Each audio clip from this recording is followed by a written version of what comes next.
So in this question, you're asked to factor a four-term polynomial here. So you got one, two, three, four terms.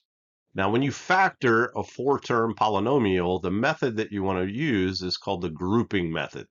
So let's go over how to do that. So I'm going to rewrite the expression here. So I have 6xy plus 3x minus 8y minus 4. All right, so here's how grouping works. I'm going to break this up into or I should say two binomials. So I'm going to put parentheses here to create a group of two, and then I'm going to put parentheses here to create a group of two, and then I'm going to factor each of those binomials. So let me show you what I mean there. So I said I'm going to put parentheses here.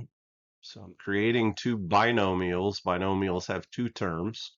And now I want to factor each of these. And so on the left side, I have 6 and 3, so I can factor out a 3. They each have an x, so I can factor out an x. Remember, factoring is like the opposite of the distributive property. You're dividing things out instead of multiplying things in. And so when I divide 6xy by 3x, I get 2y. And then I divide 3x by 3x, and I get 1. All right. Now, I'm going to do the same thing on this next binomial, but when I factor this binomial, I want to end up with a binomial that says 2y plus 1. So I want this to look the same as this. So I look at this and I see there's a greatest common factor of 4. So I'm going to factor out 4.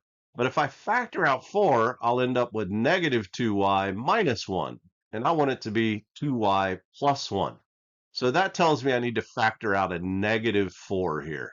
All right, so sometimes you have to factor out a negative to get these to match up. And if you don't know what I mean by these matching up, you'll see in just a second. So I'm going to factor out a negative 4. So I put that here. So negative 8y divided by negative 4 gives me 2y. And then negative 4 divided by negative 4 gives me positive 1. And so now, hopefully, you can see that these ended up the same. And when you do grouping, you want those to come out the same. So now what I'm going to do is just factor this whole thing, and I can factor out the 3x minus 4. And so what this is going to become is 3x minus 4 in parentheses times 2y plus 1. And that's going to be your answer. And so if you look, that would be D. So there you go. There's factoring by grouping.